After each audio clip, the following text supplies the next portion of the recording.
pertama dan utama marilah kita panjatkan puji dan syukur kehadirat Allah Subhanahu wa taala, di mana pada kesempatan pagi hari ini kita semua bisa berkumpul di sini dalam rangka acara pelepasan. Kalau kemarin pemantapan, yang mengisi adalah pembimbing. Kalau pada pagi hari ini insya Allah nanti akan dilepas oleh Dewan Dakwah Islamiyah Indonesia. Salawat salam semoga akan kepada junjungan kita Nabi Muhammad sallallahu alaihi wasallam. Yang kami hormati Al-Ustadz Hafiz Sholihin selaku Wasekum Dewan Dakwah Islamiyah Indonesia, Bapak Insinyur Muhammad Iqbal selaku Komisaris Hudayah Safari, dan para asatidz pembimbing. Kemudian yang kami hormati dan kami banggakan juga para jamaah kafilah haji 2024 yang alhamdulillah pada pagi hari ini terlihat sangat siap sekali. Insya Allah, semoga Allah memudahkan dan meridhoi urusan kita semuanya. Bapak Ibu yang dirahmati oleh Allah Subhanahu Wa Taala, insya Allah pada pagi hari ini kita akan mengadakan acara pelepasan, ya, pelepasan sebagaimana semalam sudah diinformasikan bahwa setelah ini kemudian kita nanti sholat subuh, setelah sholat subuh langsung berangkat, ya. Dewan Dakwah dalam hal ini akan melepas para jamaah semuanya untuk melaksanakan ibadah haji di Tanah Suci. Bapak Ibu yang dirahmati oleh Allah Subhanahu wa taala, kita buka acara kita dengan membaca basmalah. Bismillahirrahmanirrahim. Selanjutnya kami mohon Ustadz Ujang Abidin selaku Direktur Hudayah Safari memberikan sambutan kepada kita semua. Kepada Al-Ustadz kami persilakan. Assalamualaikum warahmatullahi wabarakatuh. Alhamdulillah hamdan katsiran thayyiban mubarakan fih kama yuhibbu rabbuna wa yarda.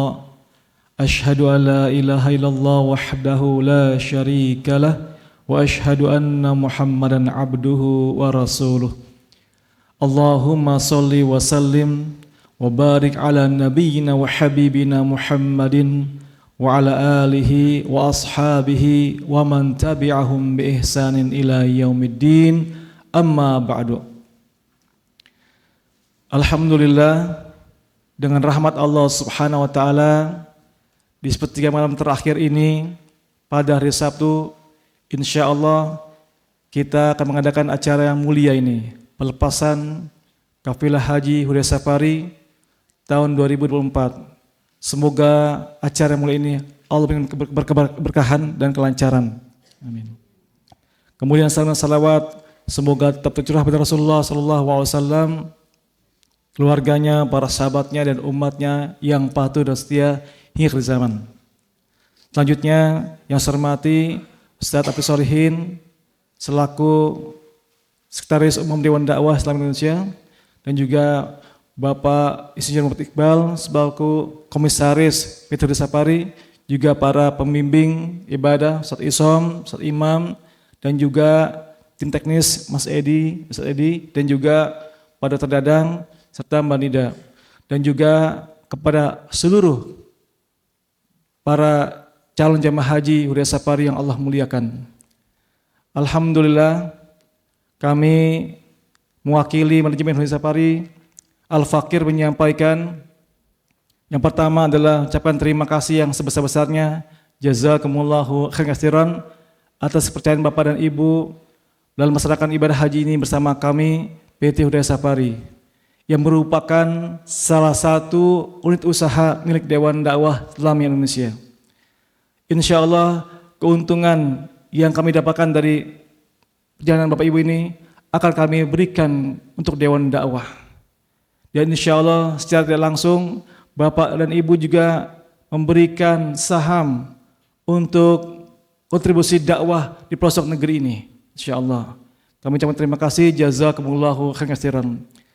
Dan dalam pelaksanaan ibadah haji ini kami juga Bapak Ibu bersama tim kami, dua pembimbing ibadah, Ustadz Isom Aini dan juga Ustadz Imam Jamil Rozi, dan juga Dr. Dadang, serta tim teknis kami Ustadz Edi Herianto dan juga Mbak Nida. Insya Allah kami berusaha memberikan yang terbaik kepada bapak dan ibu semua. Namun demikian kami pun sadar mungkin masih banyak kekurangan, khilafan, kesalahan yang ada pada kami. Oleh karenanya kami mohon maaf yang sebesar-besarnya. Dan kami berharap hal-hal jika ada kekurangannya jangan sampai menjadi penghalang kita untuk menjadi khusyuk dalam beribadah pada Allah Subhanahu wa taala. Kalau pada kekurangannya maka terimalah dan mintalah terbaik untuk dari Allah Subhanahu wa taala. Dan selanjutnya teruslah untuk khusyuk beribadah pada Allah Subhanahu wa taala. Jangan sampai ibadah kita terganggu mungkin karena hal sepele, mungkin diantaranya mungkin karena antri naik lift dan sebagainya, maka tetaplah bersabar. Dan ini yang terbaik yang Allah berikan. Karena tujuan kita semua adalah menuju panggilan Allah Subhanahu wa taala, menjadi tamu-tamu Allah, duyufur rahman. Dan semoga perjalanan Bapak Ibu dimudahkan Allah Subhanahu wa taala dengan kelancaran menjadi haji yang mabrur insyaallah taala. Amin. Bapak Ibu yang Allah muliakan, dan kami juga mengimbau dan juga memberikan apresiasi yang setinggi-tingginya pada Bapak Ibu yang Allah muliakan, karena selama perjalanan kita baik dari pra manasik maupun juga ketika manasik di Rancamaya sampai tadi kemarin sore dan saat ini, alhamdulillah Bapak Ibu terus antusias bersama kami. Jadi kami harapkan juga nanti ketika ada jadwal-jadwal yang sudah disusun rapi insya Allah ta'ala, maka kami harapkan Bapak dan Ibu juga untuk terus ya bersama dengan kami. Jangan sampai jadwal yang sudah dijadwalkan ternyata kita malah mengabaikannya. Tolong saling mengingatkan di antara kita semuanya. Jadi jangan sampai ada jamaah yang kawan kita terlambat, harusnya berangkat ke Mina masih keluar dan sebagainya, maka tepatilah waktu yang sudah dijadwalkan dengan sebaik-baiknya.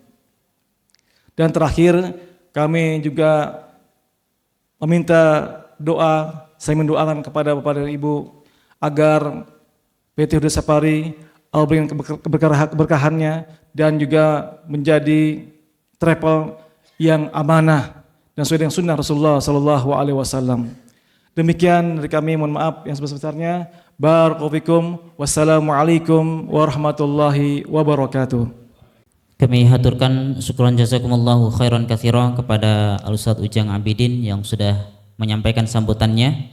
Selanjutnya kita akan mendengarkan sambutan dan pelepasan dari Dewan Dakwah Islamiyah Indonesia yang dalam hal ini akan disampaikan oleh Al-Ustadz Hafidz Sholihin. Beliau merupakan Sekretaris Umum Dewan Dakwah Islamiyah Indonesia.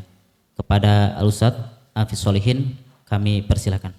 Assalamualaikum warahmatullahi wabarakatuh. Alhamdulillahilladzi waqafa wassalatu wassalamu ala nabiyil mustafa wa ala alihi wa ashabihi ahli sidqi wal wafa. Asyhadu an la ilaha illallah wa asyhadu anna Muhammadan abduhu wa rasuluhu wa ba'd. Bersyukur kita kepada Allah karena pada saat ini Allah masih memberi kita nikmat yang banyak.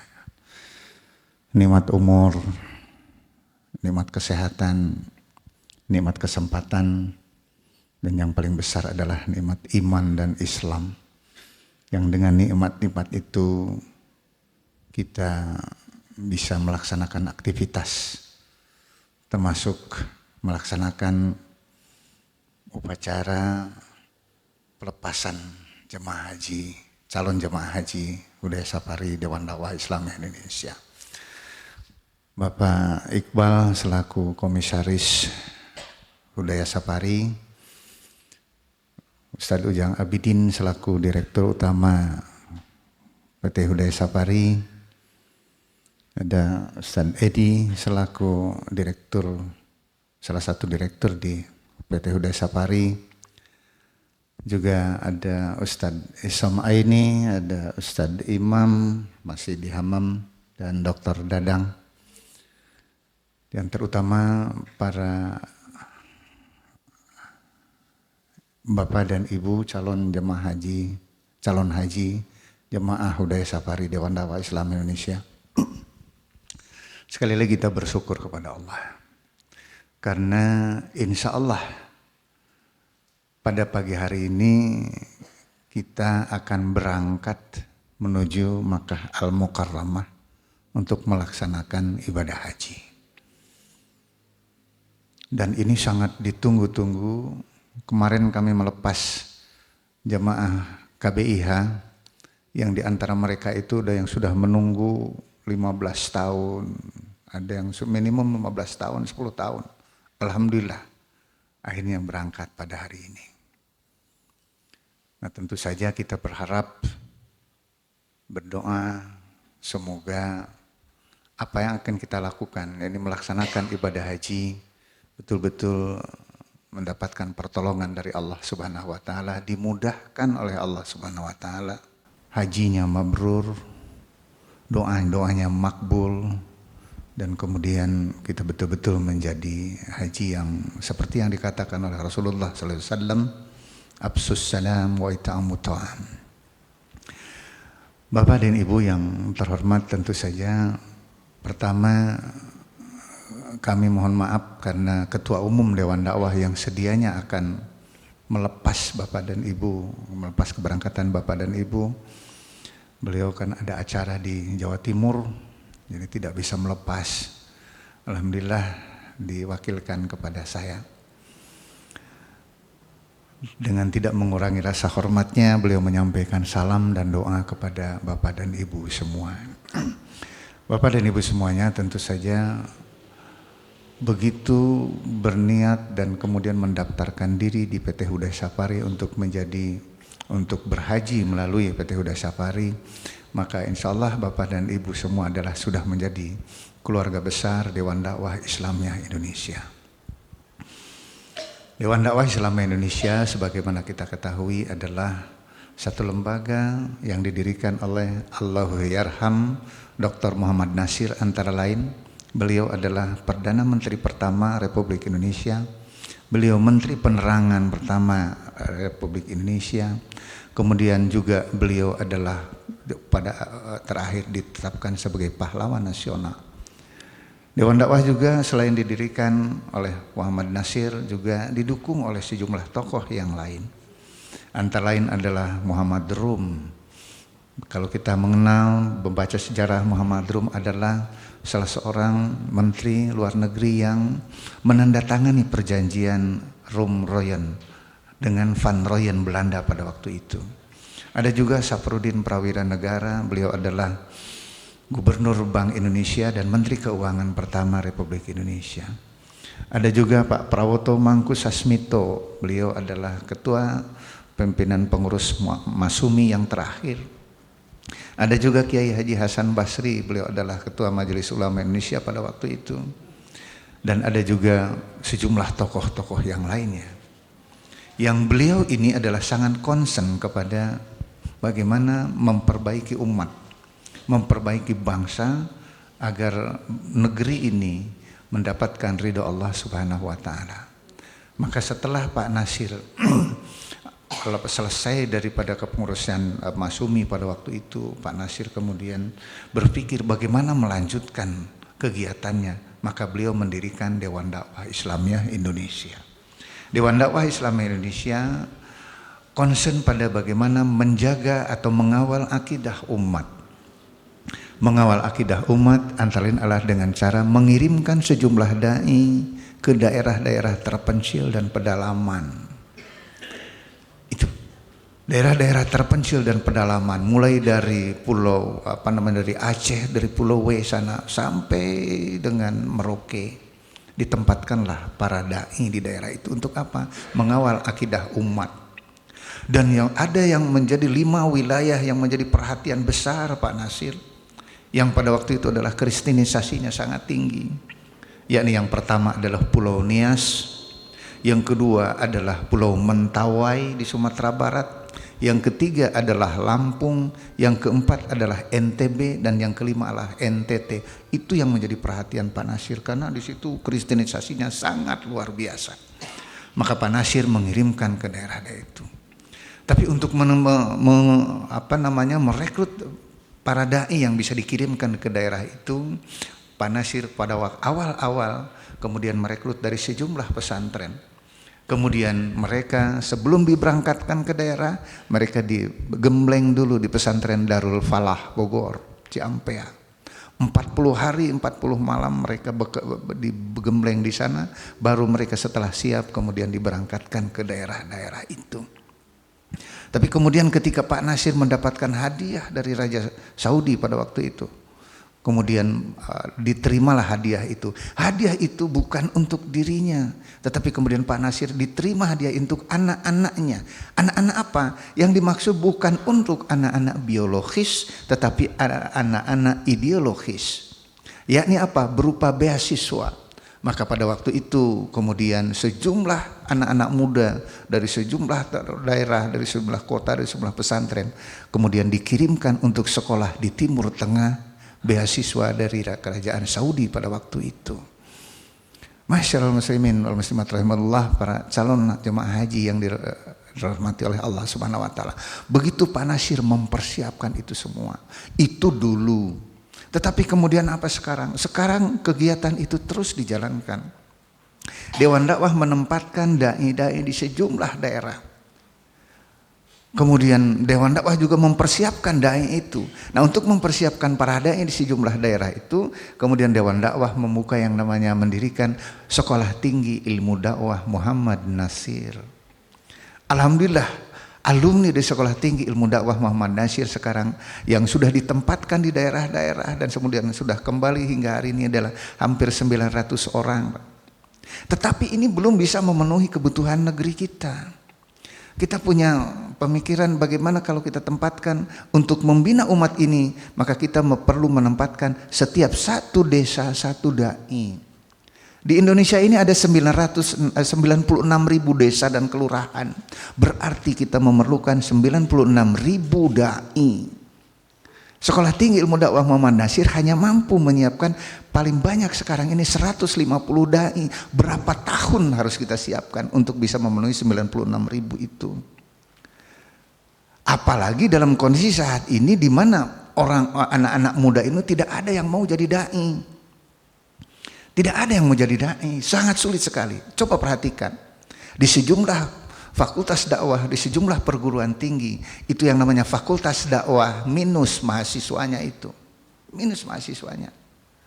Kalaupun ada, mereka setelah lulus, tidak ada yang mau menjadi dai. Tetapi menjadi pekerja-pekerja di kantor, ada yang di perbankan, di ini dan segala macam. Itu.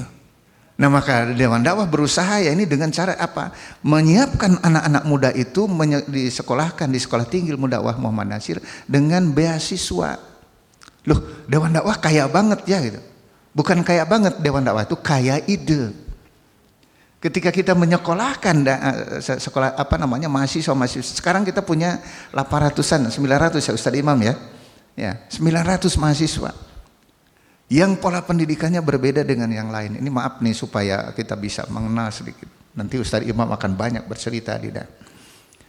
Untuk bisa orang mau anak-anak muda itu mau, kemudian kita mintakan kepada perwakilan-perwakilan Dewan Dakwah untuk mengutus anak-anak muda bersekolah di Sekolah Tinggi Ilmu Dakwah Muhammad Nasir. Berbeasiswa itu.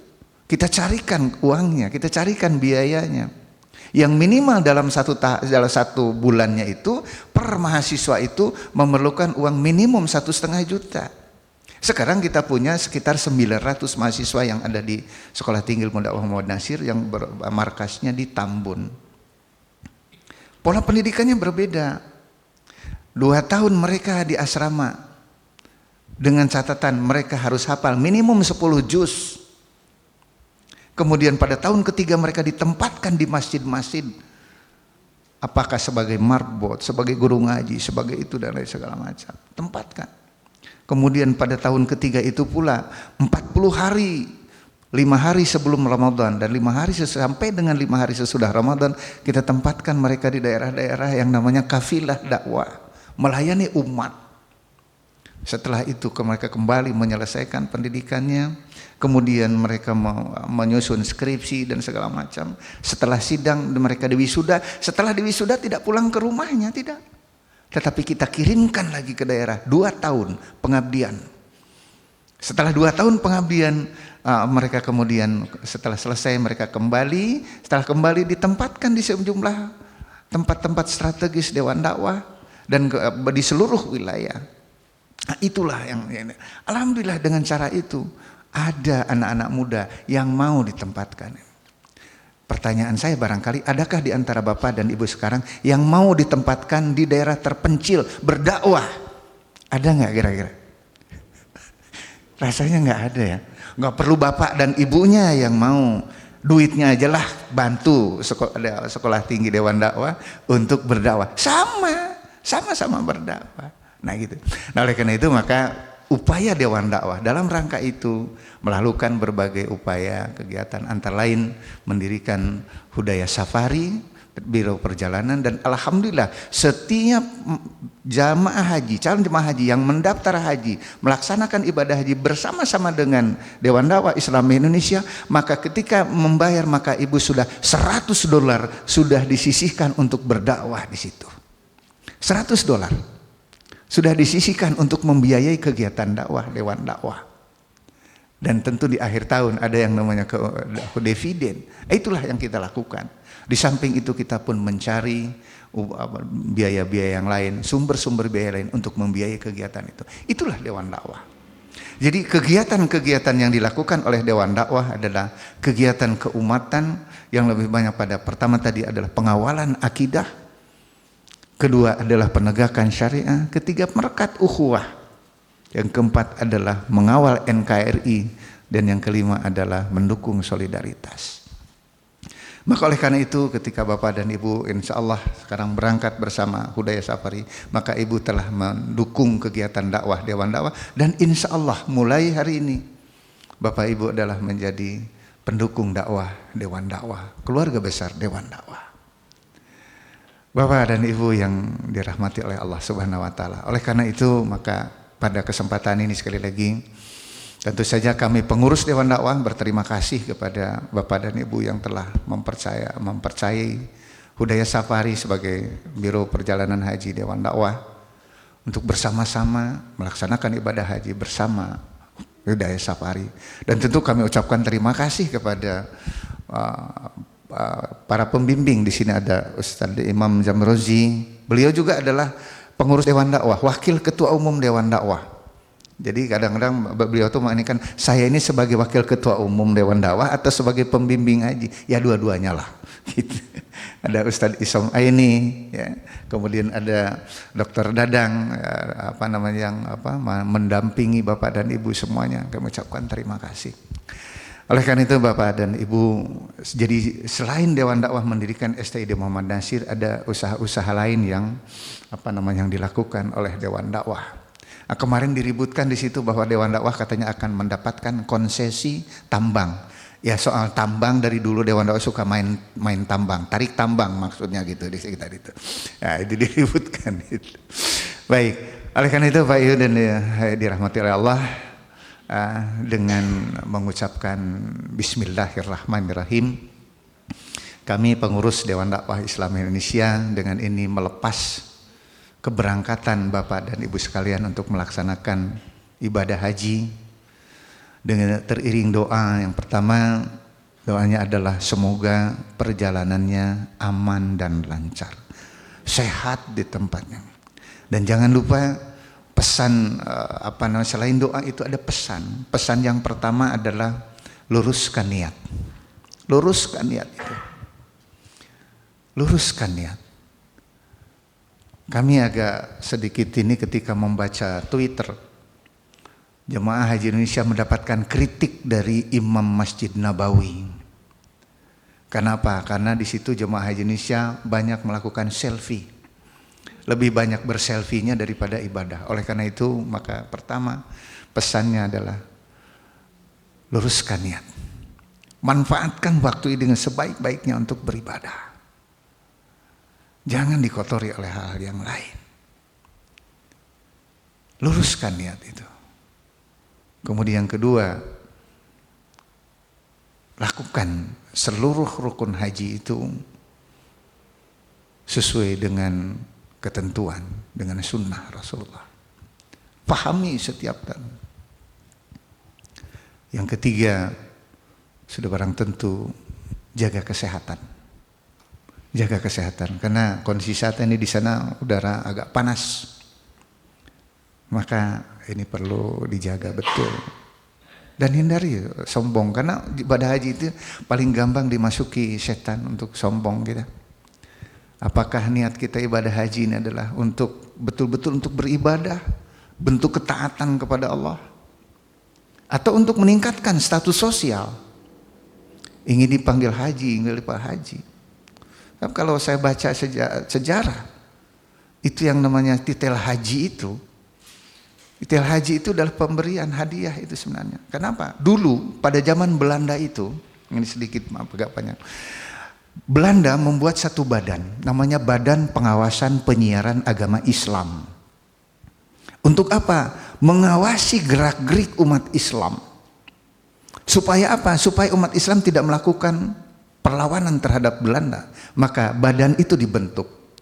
Salah satu yang dilakukan badan itu adalah melarang khutbah ceramah atau ceramah dengan menggunakan bahasa Indonesia atau bahasa daerah setempat. Khutbah dan ceramah harus pakai bahasa Arab. Kira-kira ngerti nggak kita khutbah dengan bahasa Arab itu?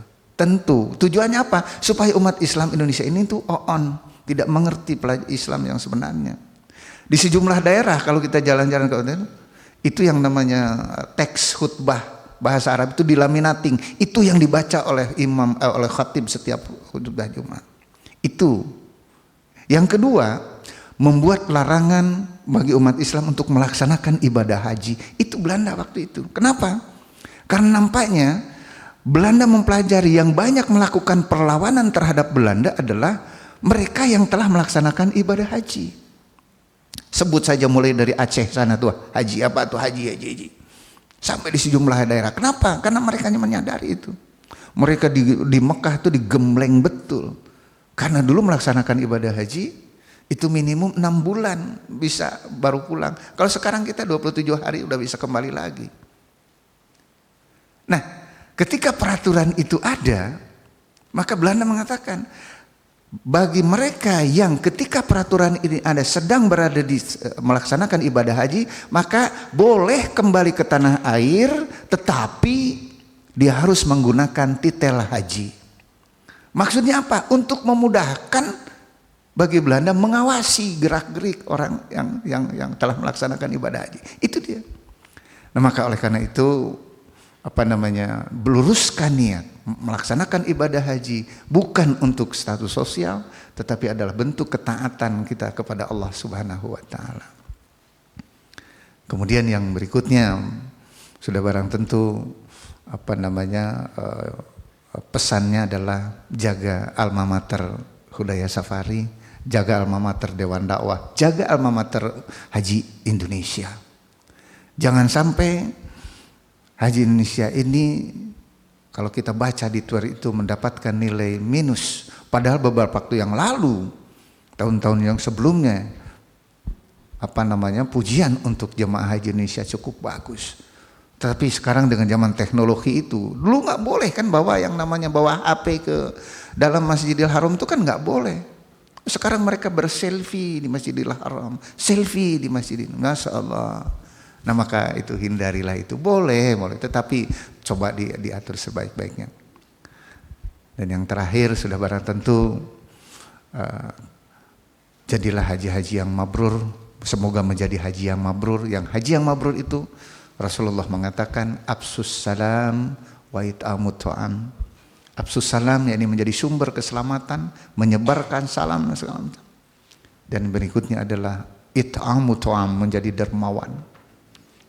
Menolong, membantu, mendukung orang-orang yang memerlukan.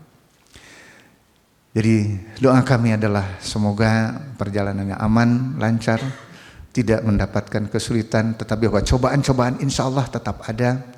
Hadapi semua dengan penuh kesabaran. Kita akan dilatih kesabaran. Kita juga akan selain kesabaran, keikhlasan juga kita dituntut di dalam melaksanakan ibadah ini. Semoga kita semua menjadi haji-haji yang mabrur sekali lagi, dan semoga semua kita, dan jangan lupa doakan juga kami.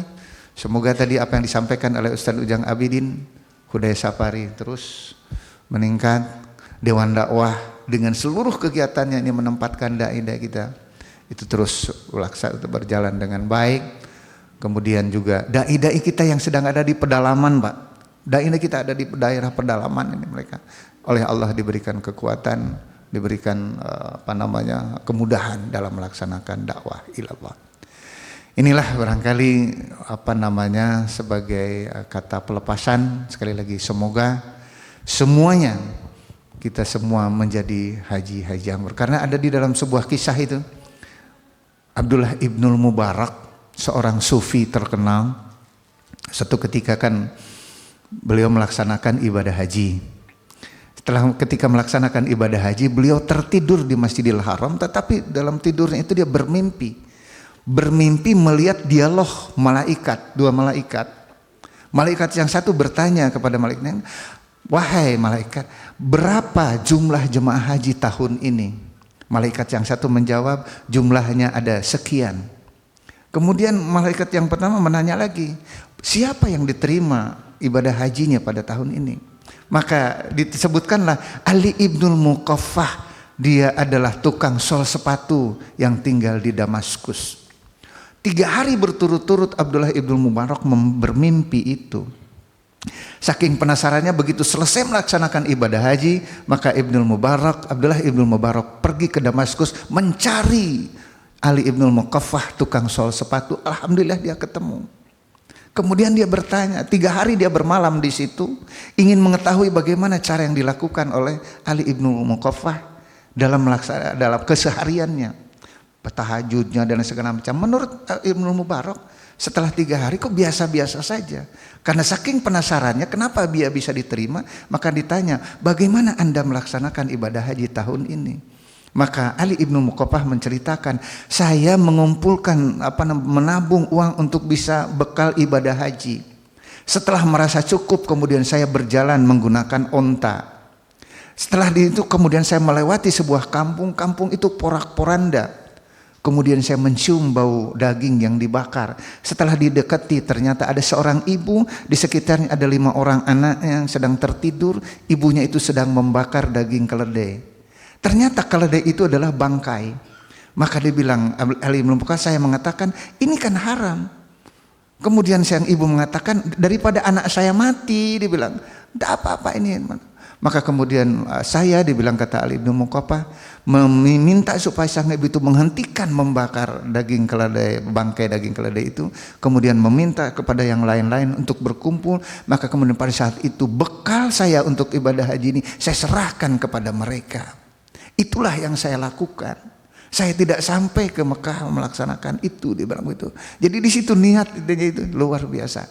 Nah, mudah-mudahan kita bisa mengambil hikmah dari pelajaran haji ini, dan sekali lagi semoga kita semua dimudahkan oleh Allah, diterima doa-doa kita, dan haji kita menjadi haji yang mabrur. Sekali lagi dengan ucapan Bismillahirrahmanirrahim, dengan ini kami lepas keberangkatan jemaah haji, calon jemaah haji Hudayah Sapari, dengan teriring doa semoga menjadi haji-haji yang mabrur dan dalam perjalanan yang mudah. Dan kami titip kepada para pembimbing, ya, pada pembimbing sudah barang tentu, para petugas, tolong supaya dilaksanakan dengan sebaik-baiknya, ya, supaya betul-betul para jemaah haji mendapatkan pelayanan yang terbaik semampu yang kita dapat.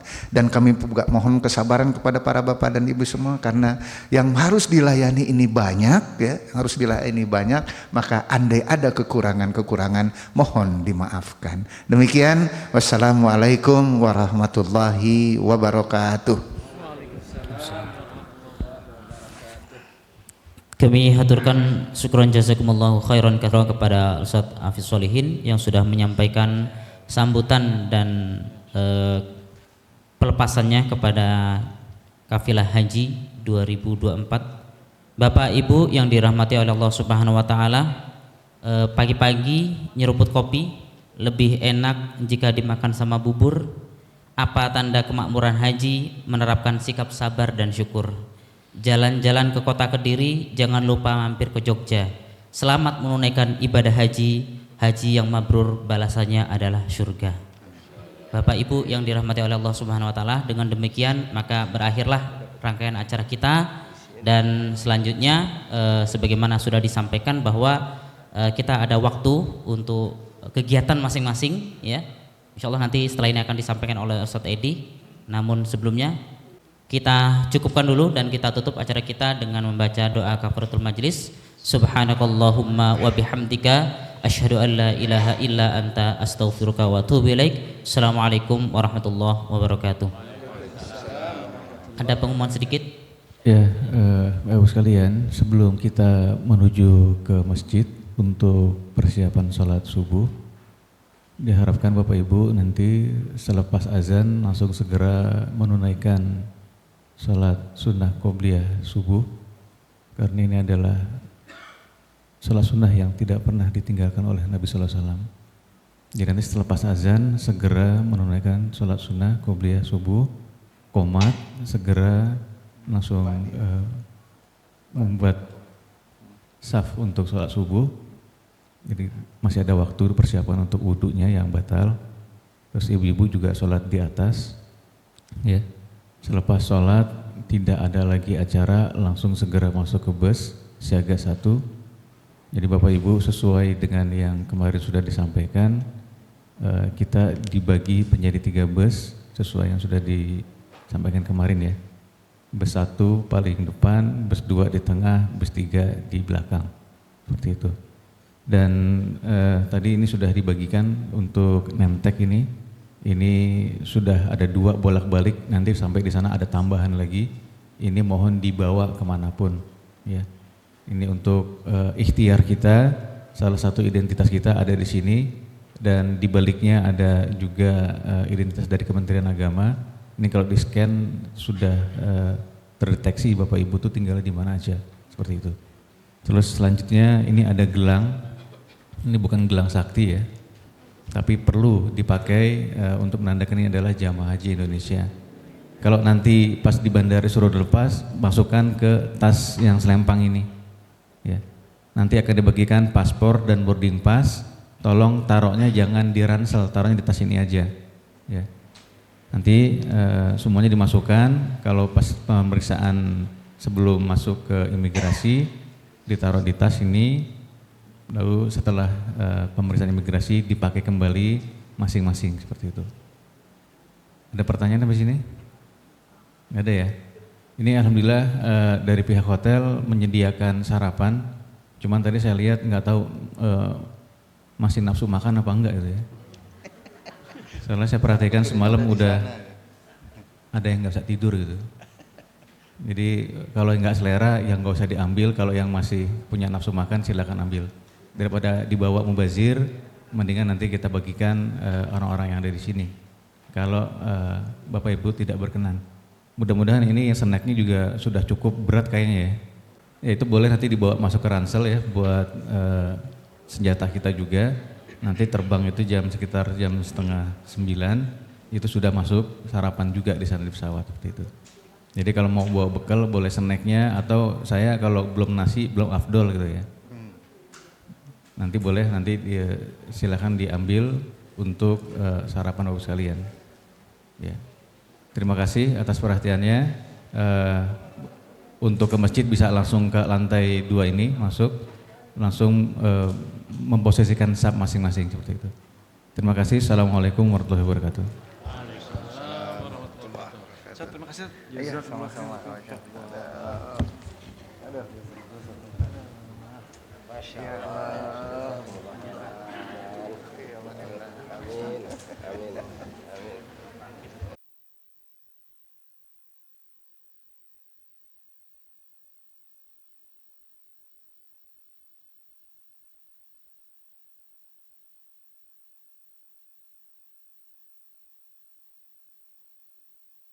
Hajiku, umrohku, dakwahku. لبيك اللهم لبيك Budaya Safari, hidupkan sunnah jalin ukhuwah, raih barokah.